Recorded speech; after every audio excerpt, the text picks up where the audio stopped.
Ndasubiriye kubaramutsa mwese shuti banywanyi bacu mukunda kandi mugakurikira amakuru n'ibiganiro tubandanya gushikiriza kuri no munesha kuri yanyu mukunda cyane imwe Rudende ya Isange TV munesha kuri bashikiriza amakuru n'ibiganiro biba bigezweho kandi biba byakura amatohoza mu bisata bitandukanye haba muri politiki mu nkino mwiperereza ngateka kaze na muntu mu ndero ndetse n'andi makuru yose abari karavugwa ngaha mu kibano ndabakengurukiye mwese mudukurikira muri micugara rigize igihugu cyacu Burundi abadukurikira bari mu bihugu bibanyi ndetse n'abari mu makunguye kuri mwese ndabaha ikaze makuru yacu tugira tubashikirize ku isaha amakuru abagiriwe avugwa mu mihinga itandukanye ndabaha ikaze rero mwese mudukurikira aho muherereye niteka n'umunezero ntangere y'usubira kubana namwe banywanyi bacu mukunda kandi mugakurikira amakuru n'ibiganiro tubandanya gushikiriza kuri iyi chaîne ya YouTube bashikiriza amakuru n'ibiganiro biba bigezweho kandi biba byakorewe amatohoza ndabaha ikaze rero mu makuru yacu tugira tubashikirize ku isaha amakuru araza gucimikira ku ngingo nkuru zikurikira turaza kuyahera ku rugizinduko rwari rwagizwe n'umunyamabanga mukuru w'umugambwe SNDD FDD Nyeniteka Reverien Ndikuriyo aho rero ngo yari yagiriye urugendo mu gihugu c'Ububirigi turaza kurabira hamwe ivyavuye muri urwo rugendo aho rero bivuga ko kuri uyu w'Imana igenekerezo rya 15 ruheshi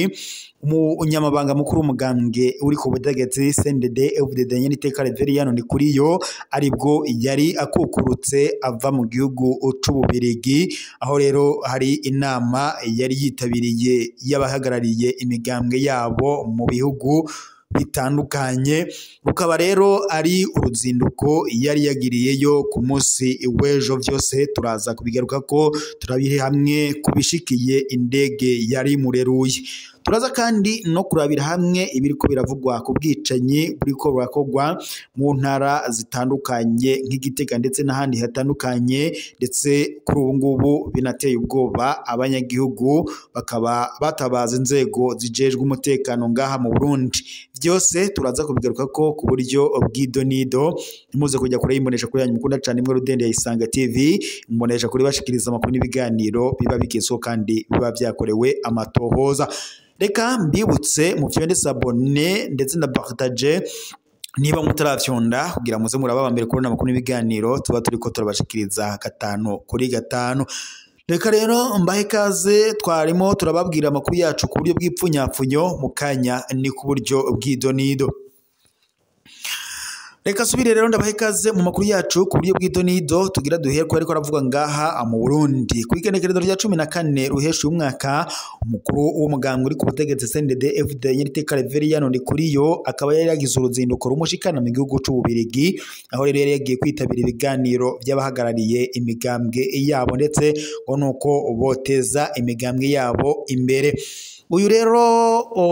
Reverien Ndikuriyo urwo ruzinduko akaba yari yarugize ku munsi w'ejo haheze kuri uyu w'Imana rero igenekerezo rya 15 akaba aribwo yarakukurutse ava mu gihugu c'Ububirigi aho yari yitavye iyo nama amakuru rero yihute cyane adushikiye nuko amakuru duhawe n'amasoko yacu atubariye ko indege yari ireruye Reverien Ndikuriyo yoba ehuye n'isanganya arikomeye cyane nkuko amakuru duhawe n'amasoko yacu abandanije abidushikiriza naho rero Igitega ho ipfu ziteye amakenga ndetse no kwihora guteye impongenge birahagaritse imitima abanyagihugu kuwa 13 ruheshi umwaka wa 2025 ibiziga biriko biriyongera ukwikekana bikarushiriza ubwoba bugabandanya bwiyongera ngaha mu mitumba n'amakaritsiye yo ngaha Igitega hagati mu Burundi kubera ubutungane bivugwa ko udashemeye bamwe mu banyagihugu barihanira bigatuma ndetse hashobora guta mu kaga intara ya Gitega ipfu zibiri mu minsi idashika 3 ikarera ya kabiri no ku musozi w'Amasango ukwihanira n'ipfu zikekwa bituma abantu bagira ubwoba bwishi ndetse ngaha mu Burundi mu gihe hari abikeka leta amashira hamwe aharanira agateka kazina muntu aratabaza Reka tube dusubiye inyuma kubiheruka kubera kuba nyene biteye impungenge gushika no mu nzego z'igihugu. Masango Serugo yasanzwe amanitse mu buryo buteye amakenga. Iryo bara riheruka kuba kwigenekerezo rya 13 ruheshi umwaka ku musozi wa Masango, komine ya Mutaho. Ikiziga ca Jean Maniratunga bw'imyaka 36 yubatse kandi afise abana batatu catowe kimanitse mu nzu yiwe ku muhingamo hafi isaha 11:40. Naho abategetsi basigura ko ngo koba kwabaye ukwiyahura, abanyagihugu benshi barabihakana ubwo amasoko menshi ico kiziga coba carakuwe imbere mu nzu kikazanwa gushirwa imbere y'inzu, bikaboneka ko ari ikinamico. Igipolisi c'Umutaho carahashitse kugira ngo kirabe uko vyagenze. Ikiziga ca Maniratunga caciye kijanwa mu buruhukiro bw'ibitaro vyo mu Mutaho kugira ngo gipimwe. Nta numwe yikekwa arahagarikwa kugeza n'ubu, amatohoza akaba abandanije. Naho Karehe ya kabiri umuntu yarishwe inyuma yo kwikekwa ubusuma. Bivyabaye haheze imisi 2 gusa hatowe ikindi kiziga muri quartier ya Karehe ya kabiri hagati mu gisagara ca Gitega. Wa gatanu w'uyu nyene wa 13 ruheshi umwaka wa 2025 ikiziga c'umugabo atamenyekanye caratowe yapfuye inyuma yo kwicwa rubi n'abanyagihugu bamwagiriza ubusuma.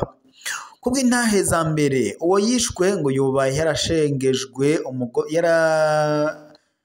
boheshejwe umugozi aca arakubitwa amahiri gushika aho apfuye. Uwo mugabo ngo yari yikekwa kuba mu mugwi w'abasuma ngo bivye mu nzu yo muri iyo quartier. Igipolisi c'Igitega kirondewe n'imbonesha kure yacu ari nayo yanyu ya Isange TV caremeje ivyabaye. Ikiziga c'uwo mugabo caciye kijanwa mu buruhukiro bw'ibitaro vy'akarere ka Gitega. Amatohoza yaratangujwe ariko abakoze iryo bara ntibaramenyekana. Si irya mbere ibi bibaye. Kwigenekerezo rya 22 Rusama ikiziga ca Abubakar Nsengiyumva w'imyaka 32 caratowe mu kabande hagati ya Karera ya mbere ndetse na Karera ya kabiri. Nawe nyene ngo yari yagirijwe ubusuma imbere yuko atorwa ikiziga. Ibiriko biba mu gihe ukwikekana biguma vyiyongera hagati y'abanyagihugu n'abajejwe ubutungane. Ukwihanira mu bice bimwe bimwe biriko biragwira mu bice bimwe bimwe bikunyurwa n'umutekano muke hamwe ndetse no kudahana. Amashirahamwe aharanira agateka kazina muntu ariyamiriza ingendo yo kwihanira, agasaba abajejwe intwaro gutsimbataza umutekano ndetse no gukora amatohoza kugira ngo abakora ubwo bwicanyi bashirwe imbere y'ubutungane. Uko kwihora ni ikimenyetso c'uko ubutungane busanzwe bwananiwe gukora ico bwategerezwa gukora, bivugwa n'umwe mu baharanira agateka kazina muntu ngaha Igitega. Kurundi ruhande bamwe mu banyagihugu babo bavuga ko bafashe izo ngingo kubera ngo kwihebura, ariko ko